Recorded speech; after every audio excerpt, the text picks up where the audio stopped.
Era uma manhã de quarta-feira, como tantas outras em Oklahoma City. A cidade vibrava com a rotina agitada, um dia comum a se desenrolar entre os prédios e as ruas movimentadas. O sol brilhava, o ar estava fresco e a cidade pulsava com a vida cotidiana.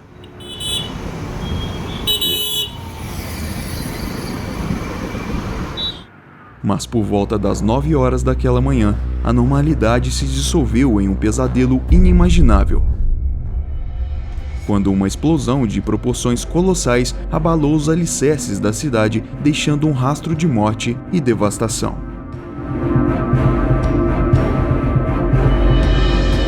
Um caminhão alugado da tradicional locadora Ryder, carregado com mais de 2 toneladas de fertilizante de nitrato de amônio e diesel, estacionou em frente ao edifício do governo federal Alfred Paul Murrah, no coração da cidade. Ao volante estava Timothy McVeigh, de 24 anos, um veterano da Guerra do Golfo, desiludido com o governo federal e consumido por um ódio cego. McVeigh se radicalizou após os eventos como o confronto de Ruby Ridge e o cerco de Waco, onde agentes federais se envolveram em tiroteios com civis. Ele via o governo como tirânico e opressor, alimentando cada vez mais a sua raiva. O jovem assassino se tornou obcecado por explosivos, lendo livros e artigos sobre o assunto. Ele adquiriu conhecimento sobre como fabricar bombas e adquiriu os materiais necessários. McVeigh contou com a ajuda de Terry Nichols e a conivência de Michael Fortier na preparação do atentado. Nichols forneceu materiais e conhecimentos técnicos, enquanto Fortier sabia dos planos, mas não os denunciou. Michael e Lori Fortier, um casal aparentemente comum, mantinham uma relação próxima com Timothy McVeigh. De acordo com Michael, em um momento anterior a abril de 1995, McVeigh revelou a ele seus planos sinistros. Essa revelação chocante e perturbadora colocava Michael Fortier em uma posição complexa: manter seu segredo ou denunciar o amigo. No julgamento de McVeigh, Michael e Lori Fortier se tornaram testemunhas-chave para a condenação do terrorista. No entanto, a decisão de Michael em não denunciar McVeigh antes da tragédia o envolveu em uma onda de críticas e questionamentos sobre a sua responsabilidade no caso. Quanto a Terry Nichols, sua amizade com McVeigh se baseava em ideias extremistas e de ressentimento contra o governo federal.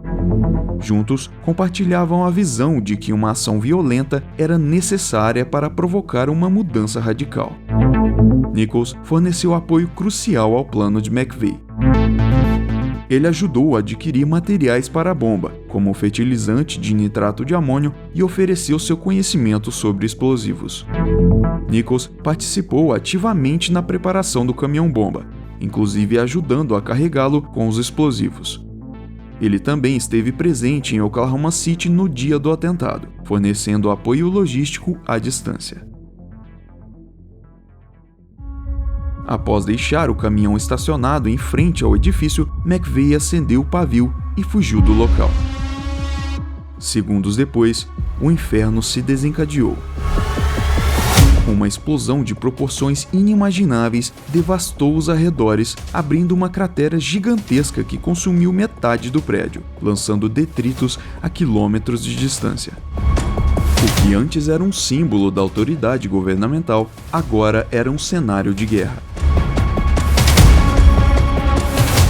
A fachada do prédio desmoronou, os andares superiores ruíram e uma nuvem de poeira tóxica encobriu a cena, sufocando a cidade em um manto de desespero.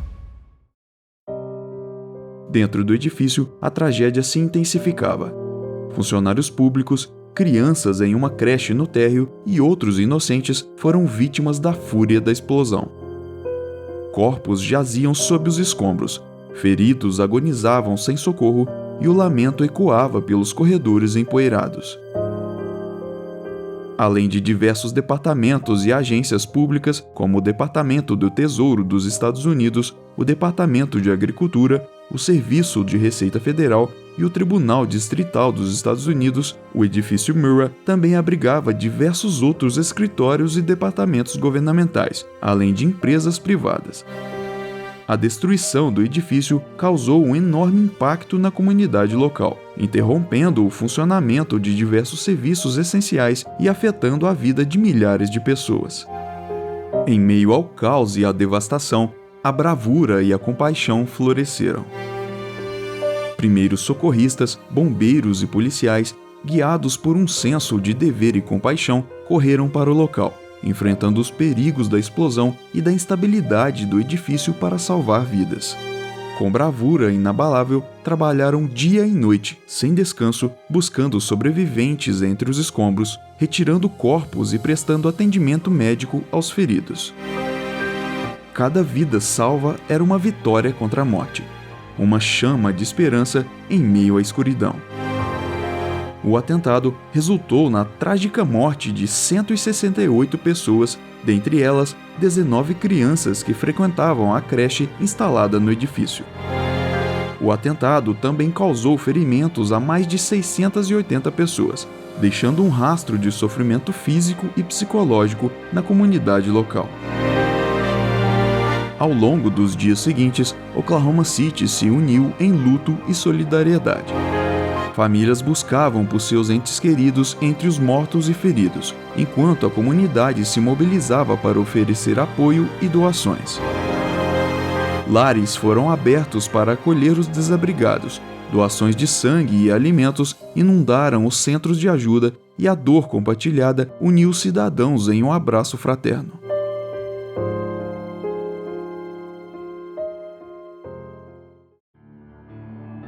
McVeigh e seu cúmplice, Terry Nichols, fugiram da cena do crime em um carro.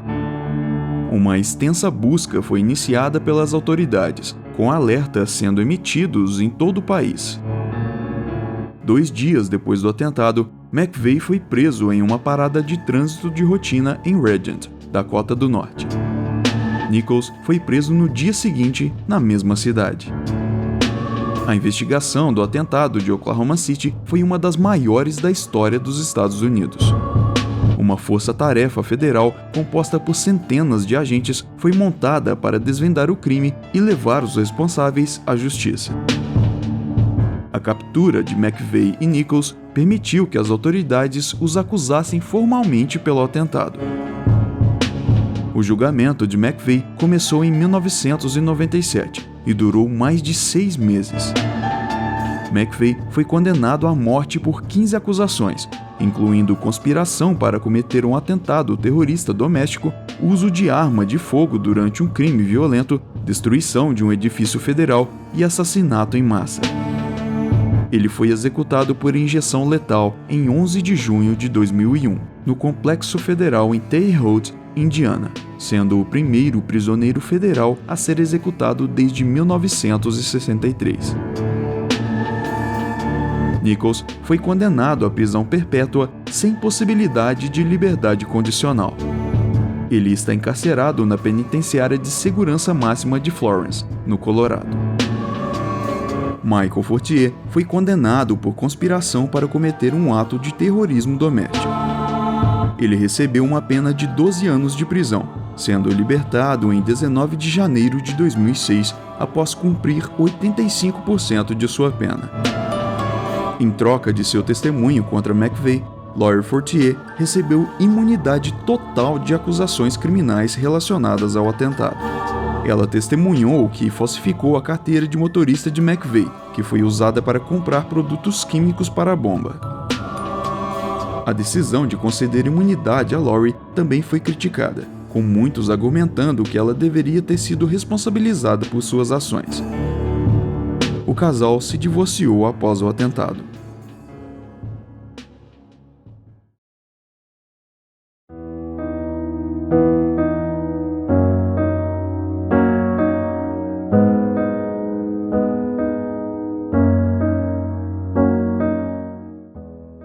O edifício federal Alfred Murrah nunca foi reconstruído. No local, um memorial ergue-se em homenagem às vítimas e como um lembrete constante da tragédia que abalou Oklahoma City. O memorial, composto por 166 cadeiras vazias, cada uma representando uma vida perdida, é um símbolo pungente da dor e da perda, mas também da força e da resiliência da comunidade.